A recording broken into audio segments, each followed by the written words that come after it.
मगर जब तक मैं तुम्हारी ख्वाहिश की नौयत नहीं जान लेती मैं कुछ भी अंदाज़ा नहीं कर सकती। बता दो जवेरिया प्लीज़। अब तो मुझे बहुत ही ज़्यादा तजस्सुस हो रहा है। उसने मिन्नत की। वो कुछ देर सोचती रही। अमामा गौर से उसका चेहरा देखती रही। कुछ देर की खामोशी के बाद जवेरिया ने सर उठाकर अमामा को देखा। मेरे प्रोफेशन के अलावा मेरी ज़िंदगी में फ़िलहाल जिन चीज़ों की अहमियत है वो सिर्फ़ एक ही है और अगर तुम इसके हवाले से कुछ कहना चाहती हो तो कहो, मैं बुरा नहीं मानूंगी। अमामा ने संजीदगी से कहा। जूयरिया ने कदरे चूक कर उसे देखा। वो अपने हाथ में मौजूद एक अंगूठी को देख रही थी। जूयरी मुस्कुराई। मेरी ज़िंदगी की सबसे बड़ी ख्वाहिश ये है कि तुम। जवेरिया ने उसे अपनी ख्वाहिश बताई। अमामा का चेहरा एकदम सफ़ेद पड़ गया। दो शाक थी या हैरत ज़दा। जवेरिया अंदाज़ा नहीं कर सकी। मगर इसके चेहरे के तासुरात ये ज़रूर बता रहे थे कि जूयरिया के मुंह से निकलने वाले जुमले इसके हर अंदाजे के बरअक्स थे।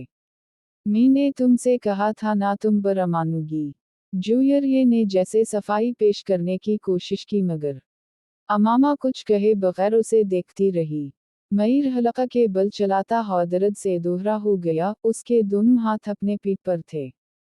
इसके सामने खड़े 12 साला लड़के ने अपनी फटी हुई टी शर्ट की आस्तीन से अपनी नाक से बहता हुआ खून साफ किया और हाथ में पकड़े हुए टेनिस रैकेट को एक बार फिर पूरी कुव्वत से मईस की टांग पर दे मारा। मईस के हलका से एक बार फिर शेख निकली और वो इस बार सीधा हो गया।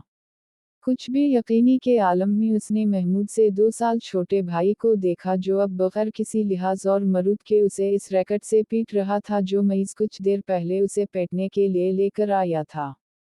इस हफ्ते में उन दोनों के दरमियान होने वाला ये तीसरा झगड़ा था और तीनों हर झगड़ा शुरू करने वाला इसका छोटा भाई था। मईस और इसके ताल्लुकात हमेशा ही नाखुशगवार रहे थे। उनका झगड़ा बचपन से लेकर अब से कुछ पहले तक सिर्फ ज़बानी कलामी बातों और धमकियों तक ही महदूद रहता था, मगर अब कुछ अरसे से दोनों हाथापाई पर भी उतर आए थे। आज भी यही हुआ था। वो दोनों स्कूले इकट्ठे वापस आए थे और गाड़ी से उतरते हुए इसके छोटे भाई ने बड़ी दरिश्ती के साथ पीछे डगी से उस वक्त अपना बैग खींचकर निकाला जब मईस अपना बैग निकाल रहा था। बैग खींचते हुए मईस के हाथ को बुरी तरह रगड़ आई। मईस बुरी तरह तलमीला या। वो इत्मीनान से अपना बैग उठाए बेनियाजी से अंदर जा रहा था। मईस के चलाने पर उसने पलटकर इसको देखा और लाउंज का दरवाज़ा खोलकर अंदर चला गया। मईस के तन बदन में जैसे आग लग गई। वो तेज कदमों से इसके पीछे अंदर चला आया।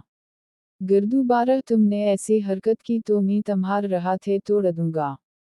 उसके करीब पहुंचते हुए मईस एक बार फिर धाड़ी। इसने बैग कंधे से उतार कर नीचे रख दिया और दोनों हाथ कमर पर रखकर खड़ा हो गया। निकालूंगा। तुम क्या करोगे? हाथ तोड़ोगे? इतनी हिम्मत है? ये मैं तुम्हें उस वक्त बताऊंगा जब तुम 2 बार वाओ ये हरकत करोगे। मईस अपने कमरे की तरफ बढ़ा। मगर इसके भाई ने पूरी कुव्वत से उसका बैग खींचते हुए उसे रुकने पर मजबूर कर दिया। नहीं, तुम मुझे अभी बताओ। उसने मईस का बैग उठाकर दूर फेंक दिया। मईस का चेहरा सुर्ख हो गया। उसने जमीन पर पड़ा हुआ अपने भाई का बैग उठाकर दौरा छाल दिया। एक लम्हे के इंतजार किए बगैर इसके भाई ने पूरी कुव्वत से मईस की टांग पर ठोकर मारी। जो अब्बा, उसने पूरी कुव्वत से छोटे भाई के मुंह पर मकामा रजू इसकी नाक पर लगा। अगले ही लम्हे इसकी नाक से खून टपकने लगा। इतने शदीद हमले के बावजूद इसके हलका से कोई आवाज़ नहीं निकली थी। इसने मईस की टाई खींचते हुए इसका गला दबाने की कोशिश की। मईस ने जवाबा इसकी शर्ट को कॉलर से खींचा। उसे शर्ट के फलने की आवाज़ आई। इसने पूरी कुव्वत से अपने छोटे भाई के पीठ में मुक्का मारा। इसके भाई के हाथ से इसकी टाई निकल गई। ठहरो, मैं तुम्हें अब तुम्हारा हाथ तोड़कर दिखाता हूँ। मईस ने उसे गालियां देते हुए लाउंज के एक कोने में पड़े हुए एक रैकेट को उठा लिया और अपने छोटे भाई को मारने की कोशिश की, मगर अगले ही ले रैकेट इसके भाई के हाथ में था।